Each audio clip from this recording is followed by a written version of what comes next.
Aksi tak terduga dilakukan salah satu penumpang KMP Gading Nusantara yang berangkat dari Pelabuhan Lembar, Lombok, Nusa Tenggara Barat menuju Pelabuhan Padangbai Karangasem pada Jumat 7 Juli.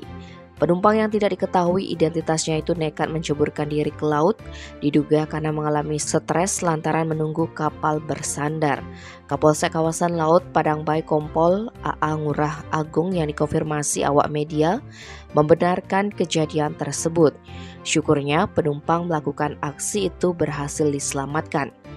Menurut informasi yang didapat, cuaca buruk membuat kapal yang ditumpangi tersebut lambat untuk bersandar. Situasi ini juga membuat penumpang yang nekat tersebut melakukan aksi itu. Penumpang lainnya yang ada di dalam kapal langsung melemparkan tali dengan tujuan menyelamatkannya. Namun itu sempat tidak dihiraukan dan baru sekitar 30 menit lamanya baru diambil dan diselamatkan.